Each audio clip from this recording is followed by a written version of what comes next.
really thrilled to see how many people are here and interested, and you guys are the top to success for us. All right, so let's start talking about that mitigation program. But before we get there, it's good to just give a primer on how we got to where we're at today, which Aaron already did, and for the sake of time, we're going to skip forward. We're just going to focus on this 2023 period. So Aaron already explained that we are now under State Water Resources Control Board purview. To give some more context there, so previously we were under DWR's.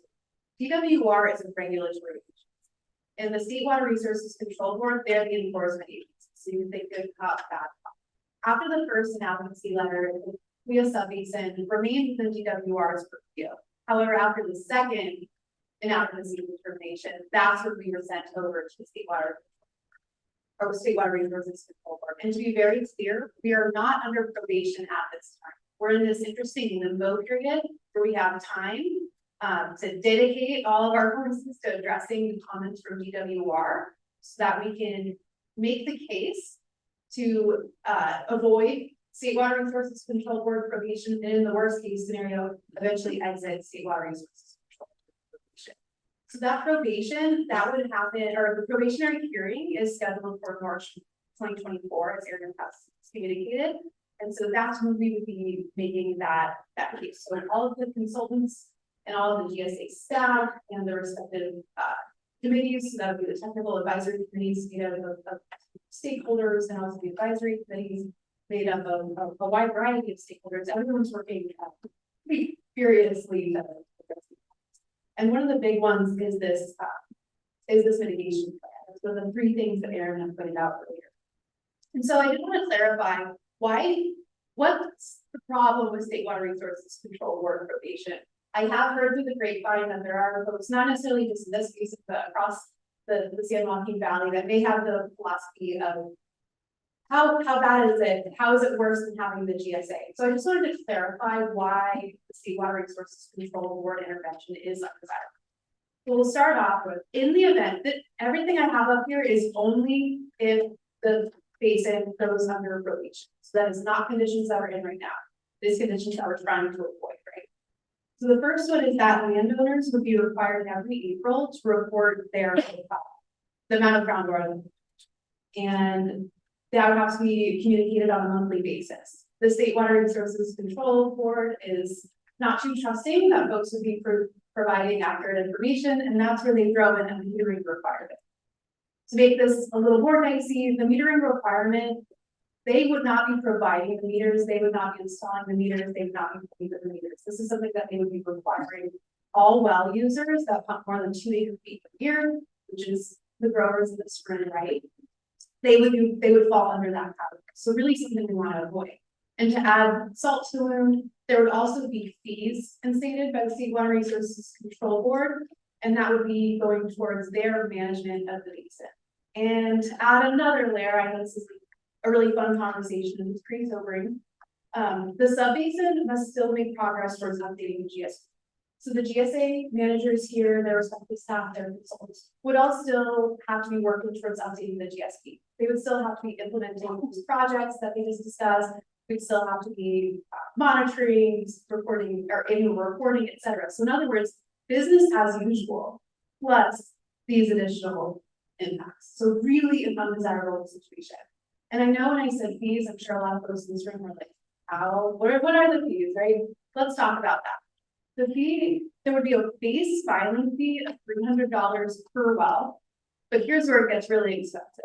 There's a volumetric fee starting at 40 acre-feet. So for every acre foot that is pumped, you'd have to be providing $40 to the state. If you do the math there, just in East Kaweah alone, this gets upwards of, I think it was 12 million-ish. It's really undesirable, right? And this would be coming not necessarily from the GSA, it would be coming from the well users themselves. And the State Water Resources Control Board also recognizes that there may be some folks that choose to not participate, and that's where they throw in this enforcement of the 25% late fee. So every month that you don't pay, or maybe that you late on reporting, they will up the impact of that. And I want to reiterate, State Water Resources Control Board is an enforcement agency, unlike DWR. And so the fees, if that $40 for every acre foot isn't really hitting people, and that's something, especially for some of the larger growing operations, if that's something that can be absorbed into the cost of business, then the State Water Resources Control Board was very clear that they can raise those fees at any point, and they can do so.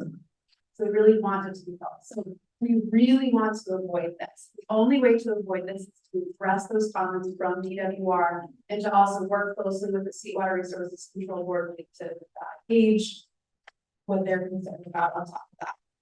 And I mentioned this before, but I think it's really important that we're really clear on this. We are not under State Water Resources Control Board probation. In the event we do enter probation and takes off an activity, the only way, my hearing just fell off. True story, one time I was presenting and I was wearing fake eyelashes, and one of the eyelashes fell off. So this was on brand for me. Anyway, yeah, so the State Water Resources Control Board, we do end up going to this. I forgot to clean it a lot. We'll go back to that. Okay, so we mentioned this before. What are those recommendations that we're really focused on?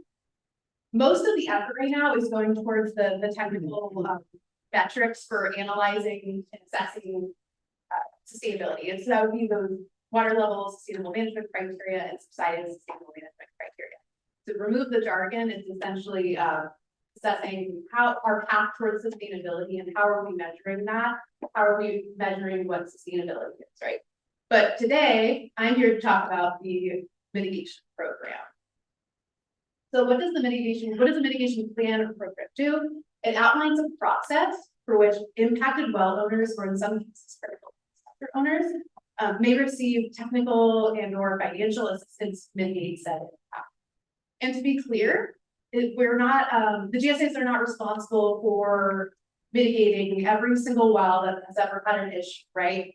These impacts have to be related to groundwater overdraft that leads to chronic lowering of groundwater levels, that leads to subsidence, that leads to the introduction of new water levels.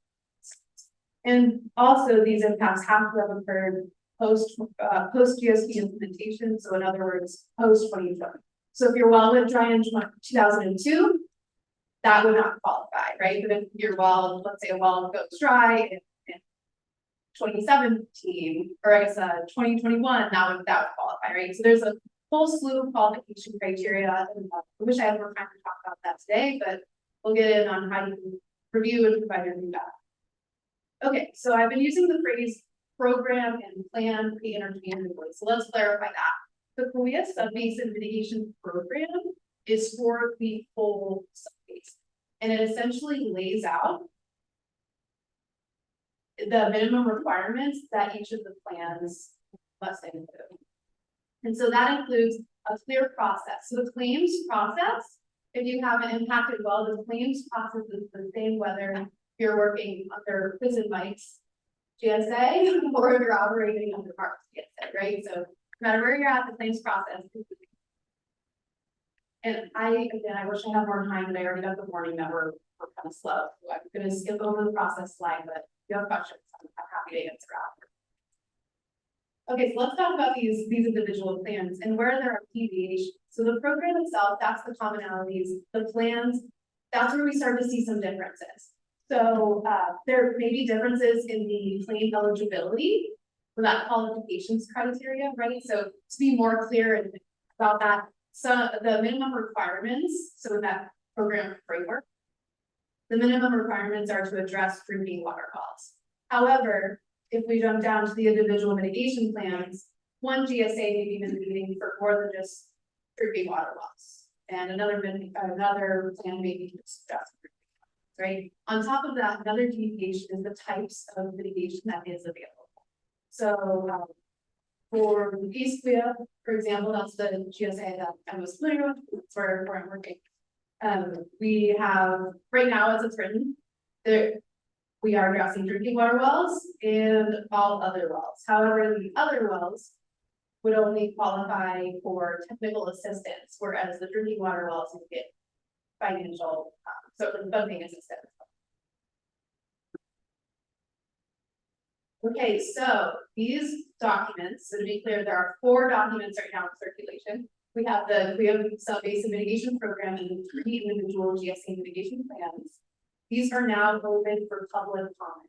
Unfortunately, they all have a different public comment period. We tried to coordinate as best we could with the GSA board meetings or scheduled at different times.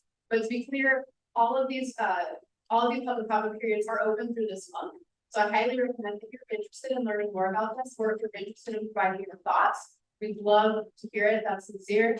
So you can visit your respective GSA's website, you can scan the QR code here, or just Google and you can find your GSA's website. And again, if you have any questions, we'll be around for lunch. And Kait Palys has already communicated before. My colleague, Avi, he's over here. He's a genius with Sigma, and then also Matt Pinchu. He's out there, but Matt Pinchu is also a genius with Sigma. We're happy to answer questions.